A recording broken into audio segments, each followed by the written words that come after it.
ಎಲ್ರಿಗೂ ನಮಸ್ಕಾರ. ಎಲ್ಲರೂ ಹೇಗಿದ್ದೀರಾ? ಐ ಹೋಪ್ ಎಲ್ಲರೂ ಚೆನ್ನಾಗಿದ್ದೀರಾ ಅಂತ ಭಾವಿಸ್ತೀನಿ. ಹಾಗೆ ನಾನು ಕೂಡ ಚೆನ್ನಾಗಿದ್ದೀನಿ ಅಂತ ಹೇಳ್ತಾ ಈ ಒಂದು ಲಾಗನ್ನು ತಂದಿದ್ದೀನಿ. ಪಾಂಡಿಚೇರಿ ಲಾಗ್ ಕಂಟಿನ್ಯೂ ಆಗ್ತಿದೆ ಗೈಸ್ ಇದೇ ಹೋಟೆಲಲ್ಲೇ ನಾವು ಸ್ಟೇ ಆಗಿದ್ದಂಥದ್ದು.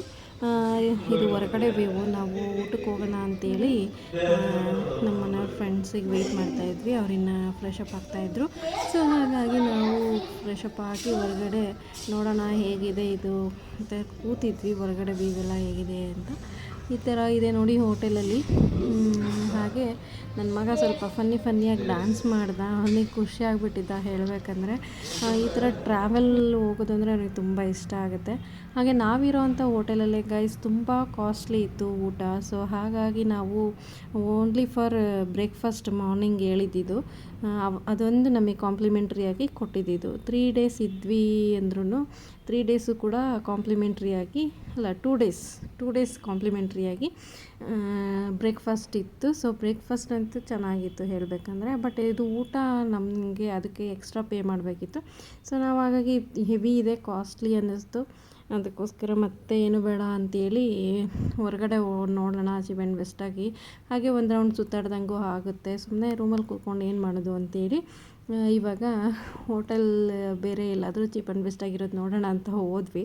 ಬಟ್ ಹೇಳ್ಬೇಕಂದ್ರೆ ನೈಟ್ ಟೈಮಲ್ಲಿ ಅಲ್ಲಿ ರೈಸ್ ಸಿಗೋದಿಲ್ಲ ಗೈಸ್. ಹೇಳ್ಬೇಕಂದ್ರೆ ರೈಸ್ ಸಾಂಬಾರು ಈ ಥರದ್ದೆಲ್ಲ ಸಿಗೋಲ್ಲ. ಏನಿದ್ರೂ ಇದು ಏನದು ಇವಾಗ ನಾವು pulao, biryani, veg biryani, ghee rice almost ಈ ಥರದ್ದೇ ದಾಲ್ ತಡ್ಕ ಏನದು ಅದು ಆ ಥರದ್ದೆಲ್ಲ ಸಿಗುತ್ತೆ. ಬಟ್ ಅನ್ನ ಸಾಂಬಾರು ಈ ಥರದ್ದೇನೂ ಸಿಗೋಲ್ಲ ಇಂಥ ಬೇರೆ ಪ್ಲೇಸ್ಗಳಲ್ಲಿ. ನಾವು ಲೈಟಾಗಿ ತಿಂದ್ಕೊಂಡ್ರಾಯ್ತು ಅಂತೇಳಿ ಹೋದ್ವಿ. ಬಟ್ ಅಲ್ಲಿ ಹೇಳ್ಬೇಕಂದ್ರೆ 10 ಗಂಟೆಗೆ ಎಲ್ಲ ಕ್ಲೋಸ್ ಆಗಿಬಿಡುತ್ತೆ. ಇಲ್ಲಿ ನಮ್ಮ ದಾವಣಗೆರೆ ಥರನೇ. ನಾವು ಹೋಗಿದ್ದು ಸ್ವಲ್ಪ ನಿಧಾನಕ್ಕೆ ಹೋದ್ವಿ, ಎಲ್ಲ ಸುತ್ತಾಡ್ಕೊಂಡು. ಹಾಗಾಗಿ ಹೋಟೆಲ್ಗಳಲ್ಲಿ ಸ್ವಲ್ಪ ಅಲ್ಲೇ ಎಲ್ಲ ಕ್ಲೋಸಿಂಗ್ ಟೈಮ್ ಅಂತ ಹೇಳ್ತಾಯಿದ್ರು. ಆಲ್ಮೋಸ್ಟ್ ನೋಡಿ ಸಿಟಿ ಎಲ್ಲ ಚೆನ್ನಾಗೇ ಇತ್ತು ಹೇಳಬೇಕಂದ್ರೆ. ಅಲ್ಲಿ ನಾವು ಏನೂ ಪರ್ಚೇಸ್ ಮಾಡಲಿಲ್ಲ. ಪರ್ಚೇಸಿಂಗ್ ಅಂತ ಹೋದರೆ ಹೆವಿ ಇತ್ತು, ಕಾಸ್ಟ್ಲಿ ಇತ್ತು ಏನಾದರೂ ಪರ್ಚೇಸ್ ಶಾಪಿಂಗ್ ಮಾಡಬೇಕಂದ್ರೆ. ಸೊ ಹಾಗಾಗಿ ನಾವು ಅಲ್ಲೇನೂ ಪರ್ಚೇಸ್ ಮಾಡಲಿಲ್ಲ ಹೇಳಬೇಕಂದ್ರೆ. ಹಾಗೆ ಒಂದು ರೌಂಡ್ ಸುತ್ತಾಡಿಕೊಂಡು ಊಟ ಮಾಡ್ಕೊಂಡು ಬಂದ್ವಿ. ಅದು ಊಟ ಅಂದರೆ ಏನೇ ಅಂದರೂ ಅಷ್ಟೊಂದಲ್ಲಿ ಓಕೆ ಅನ್ನೋ ಥರ ಇತ್ತು. ನಮಗೆ ಊಟ ಸೆಟ್ ಆಗಲಿಲ್ಲ. ಬಟ್ ಹೋದ ಕಡೆ ಅಡ್ಜಸ್ಟ್ ಆಗಲೇಬೇಕಲ್ವ ಗೈಸ್. ಹಾಗಾಗಿ ಅಡ್ಜಸ್ಟ್ ಆಗಿ ಬಂದಿದ್ದಾಯಿತು.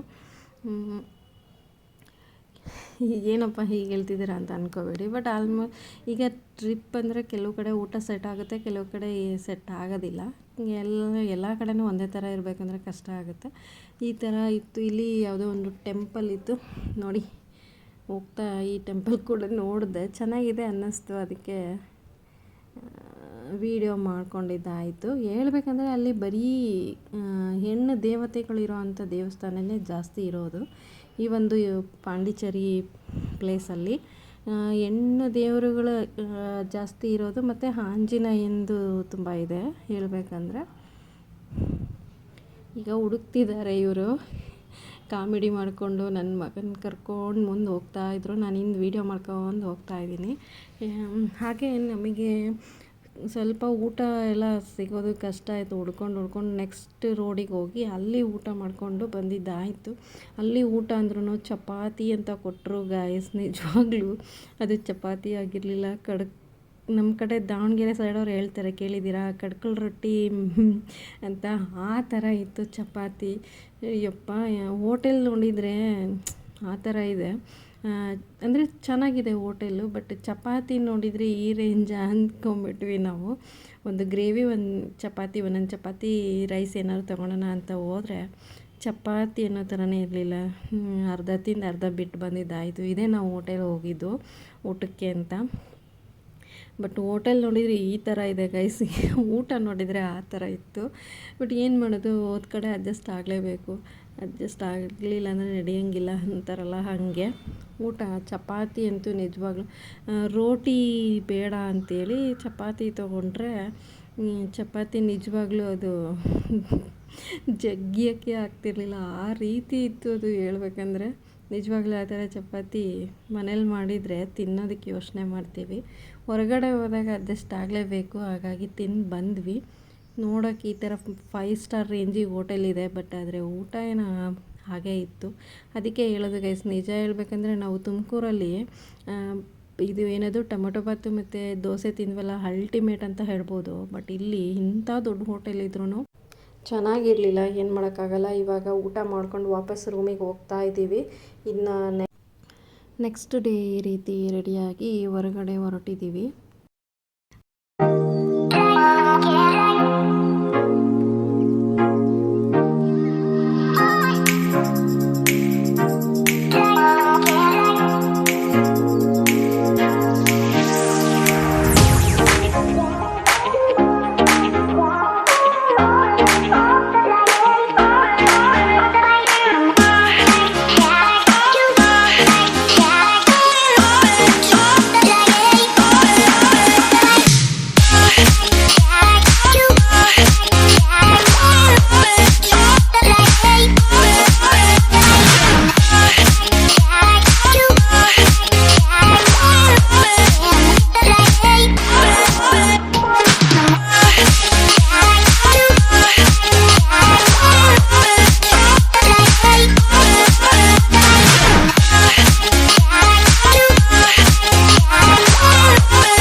ಗೈಸ್, ನಮಗೆ ಬೆಳಗ್ಗೆ ಕಾಂಪ್ಲಿಮೆಂಟ್ರಿ ಆಗಿ ಬ್ರೇಕ್ಫಾಸ್ಟ್ ಇತ್ತು. ಸೊ ಹಾಗಾಗಿ ಬ್ರೇಕ್ಫಾಸ್ಟಿಗೆ ಬಂದಿದ್ದೀವಿ.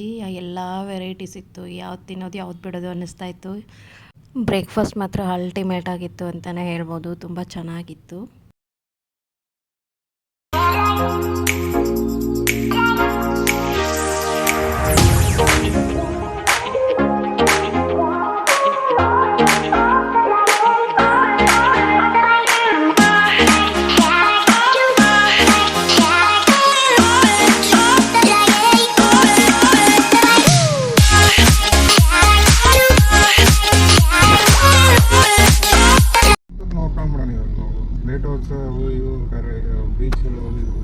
Boat house ಸಿಗುವನಾ?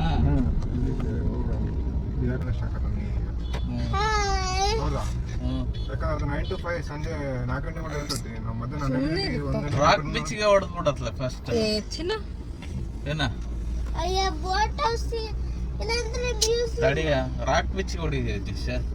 ಅದು 1.5 ಕಿಲೋಮೀಟರ್ ಇರ್ತದೆ ರಾಕ್ ಬೀಚ್, 1.2 ಕಿಲೋಮೀಟರ್. ಅಲ್ಲಿ ನೋಡು ಅಜ್ಜಿ ಸೈಕಲ್ ಹಿಂದಕ್ಕೆ ರಿವರ್ಸ್ ಬೀಚ್.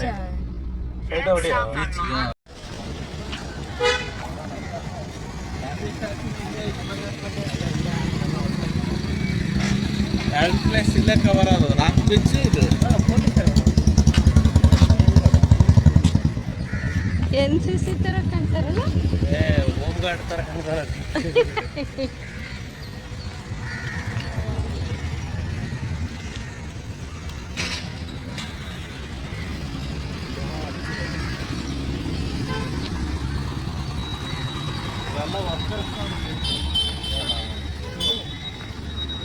ಅವರೆಲ್ಲ ವರ್ಕರ್ಸ್ ನೋಡೋರು, ಈಗ ಬುಲೆಟ್ ನಂಬರ್ನಲ್ಲ.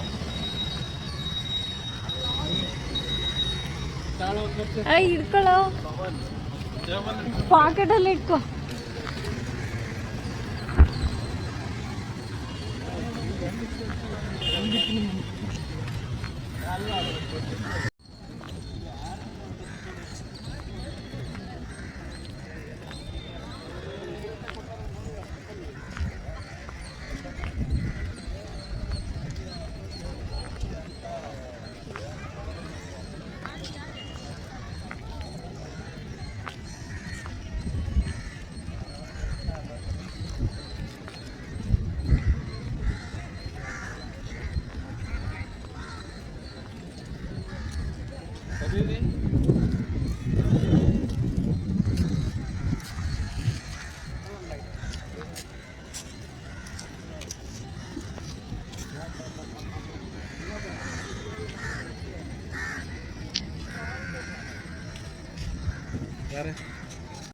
ಗೈಸ್ ಇವಾಗ ನಾವು ರಾಕ್ ಬೀಚಿಗೆ ಬಂದಿದ್ದೀವಿ. ಇಲ್ಲಿ ರಾಕ್ ಬೀಚ್ ಹತ್ರನೇ ಈ ಥರ ಮಹಾತ್ಮ ಗಾಂಧೀಜಿ ಅವ್ರದ್ದು ಸ್ಟ್ಯಾಚು ಮಾಡಿದ್ದಾರೆ. ಸುತ್ತ ಸ್ತಂಭಗಳ ಥರ ಮಾಡಿದ್ರು, ತುಂಬ ಚೆನ್ನಾಗಿತ್ತು ವ್ಯೂವು. ಹಾಗೆ ಬೀಚ್ ನೋಡ್ರಿ, ಅಲೆಗಳು ಅಂತೂ ಹೆವ್ವಿ ಅಲೆಗಳಿತ್ತು ಹೇಳಬೇಕಂದ್ರೆ. ಅಷ್ಟು ಅಲೆ ನಿಜ. ಹತ್ರ ಫೋಟೋಸ್ ಎಲ್ಲ ತೆಗೆಸ್ಕೊಳಕ್ಕೆ ಹೋಗ್ತಿದ್ರಲ್ಲ, ಫೋಟೋಶೂಟ್ ಮಾಡೋರು ಇದ್ದರು. ಅವರೆಲ್ಲ ನೀರು ಬಂತು ಅಂದರೆ ಒಂದೇ ಸಲ ಕೊಚ್ಕೊಂಡು ಹೋಗಬೇಕು, ಆ ಥರ ಬರ್ತಾಯಿತ್ತು ಅಲೆಗಳು. ತುಂಬ ಹೆವಿ ಅಲೆಗಳು. ಯಾಕಂದರೆ ಈಗ ಅಲ್ಲಿ ಮಳೆ ಏನಿರಲಿಲ್ಲ ಹೇಳ್ಬೇಕಂದ್ರೆ, ಬಟ್ ಮೋಡ ವಾತಾವರಣ ಇತ್ತು. ಬಟ್ ಮಳೆ ಅಂತೂ ಇರಲಿಲ್ಲ ನಾವು ಹೋದಾಗ. ನಾವು ಹೋಗಿ ನೆಕ್ಸ್ಟ್ ವೀಕಲ್ಲಿ ಮಳೆ ಸ್ಟಾರ್ಟ್ ಆಗಿದೆ ಅಲ್ಲಿ. ಬಟ್ ಅದಕ್ಕೂ ಮುಂಚೆ ಕ್ಲೌಡಿ ಇತ್ತು ವೆದರು. ಬಟ್ ಏನು ಮಳೆ ಮಾತ್ರ ಇರಲಿಲ್ಲ ನೋಡಿ. ಇಲ್ಲೆಲ್ಲ ತುಂಬ ಗಲೀಜು ಮಾಡಿರ್ತಾರೆ ಗೈಸ್. ಎಲ್ಲ ವಾಟರ್ ಬಾಟಲ್ಸು, ಸ್ನ್ಯಾಕ್ಸು ತಿಂದು ಅಲ್ಲೇ ಹಾಕಿರ್ತಿದ್ರು. ಏನಾದರೂ ಆಗಲಿ ಅಟ್ಲೀಸ್ಟ್ ಡಸ್ಟ್ಬಿನ್ನು ಈ ಥರ ಅಲ್ಲೇನೋ ಮೇಂಟೈನ್ ಮಾಡಿದ್ದಾರೆ. ಬಟ್ ಆಲ್ಮೋಸ್ಟ್ ಇಲ್ಲಿ ಕೂತ್ಕೊಂಡು ತಿಂತಿರ್ತಾರಲ್ಲ, ಅಲ್ಲೆಲ್ಲ ಬಿಸಾಕಿರ್ತಾರೆ. ಸ್ವಲ್ಪ ಅಷ್ಟು ನೀಟ್ನೆಸ್ ಅನ್ನೋ ಥರ ಇರಲಿಲ್ಲ. ಓಕೆ ಆದರೆ ಏನೂ ಮಾಡೋಕ್ಕಾಗಲ್ಲ. ಬಟ್ ಅದು ಒಂದು ರೂಲ್ಸ್ ಇಲ್ಲ ಅನಿಸುತ್ತೆ. ಕೆಲವು ಕಡೆ ತುಂಬ ಸ್ಟ್ರಿಕ್ಟಾಗಿ ಮಾಡ್ತಾರೆ, ಏನೂ ಹಾಕಂಗಿರಲ್ಲ. ಡಸ್ಟ್ ಏನಾದರೂ ಇದ್ದರೆ ಅದನ್ನು ಈ ಕವರ್ಸು, ವಾಟರ್ ಬಾಟಲ್ಸ್ ಇಂಥದನ್ನೆಲ್ಲ ಇಲ್ಲೇ ಹಾಕಬೇಕು ಅಂತ ಸ್ಟ್ರಿಕ್ಟಾಗಿ ರೂಲ್ಸ್ ಮಾಡಿರ್ತಾರೆ. ಬಟ್ ಇಲ್ಲಿ ಹೆವಿ ಕಸ ಇತ್ತು, ಅಂದರೆ ಹೆವಿ ಎಲ್ಲಿ ಬೇಕಲ್ಲೇ ಪ್ಯಾಕೆಟ್ಸು, ಎಲ್ಲಿ ಬೇಕಲ್ಲೇ ವಾಟರ್ ಬಾಟಲ್ಸು, ತಿಂದಿರೋದು ಎಲ್ಲ ಅಲ್ಲಲ್ಲೇ ಬಿಟ್ಟಿರ್ತಿದ್ರು. ಬಟ್ ನೀಟ್ನೆಸ್ಸು ಸ್ವಲ್ಪ ಕಡಿಮೆ ಇತ್ತು ಹೇಳಬೇಕಂದ್ರೆ. ಬಟ್ ವ್ಯೂ ಅಂತೂ ಸಖತ್ತಾಗಿತ್ತು. ಈ ಥರ ಇದೆ ನೋಡಿ ಎಲ್ಲ ಕಾಣಿಸ್ತಿದೆ ಅಲ್ವಾ, ಇದೆಲ್ಲ ಕಸ ನೋಡಿ.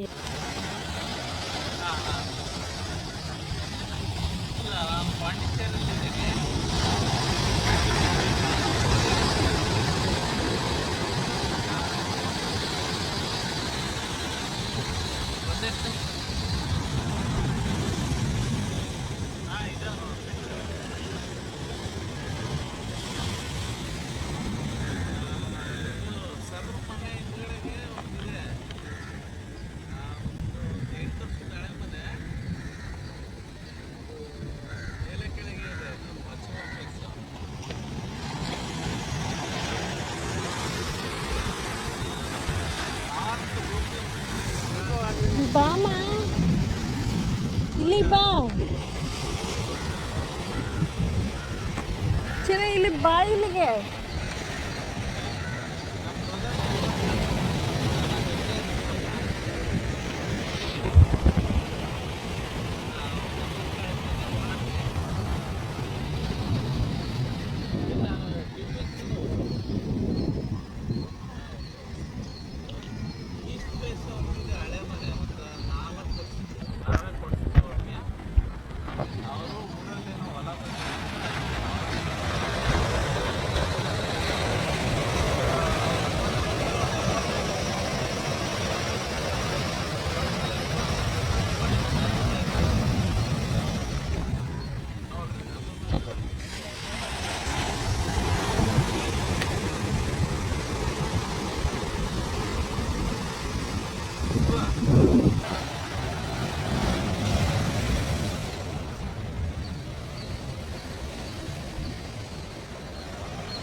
ನೀವು ಕೂತ್ಕೊಳ್ಬೇಕು.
ತುಂಬ ಅಲೆಗಳಿರುತ್ತಂತೆ ಗೈಸ್. ಹಾಗಾಗಿ ಇಲ್ಲಿ ಈ ಥರ ಕಲ್ಲುಗಳನ್ನು ದೊಡ್ಡ ದೊಡ್ಡ ಬಂಡೆಗಳನ್ನು ಹಾಕಿರೋ ಅಂಥದ್ದು.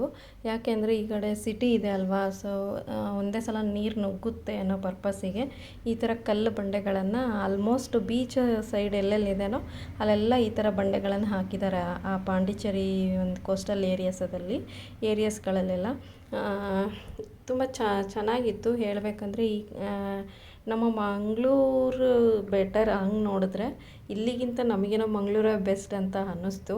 ಬಟ್ ಆದರೆ ಓಕೆ, ಬೀಚ್ ಏರಿಯಾ ಅಲ್ವಾ, ಇದು ಕೂಡ ಚೆನ್ನಾಗೇ ಅನ್ನಿಸ್ತು.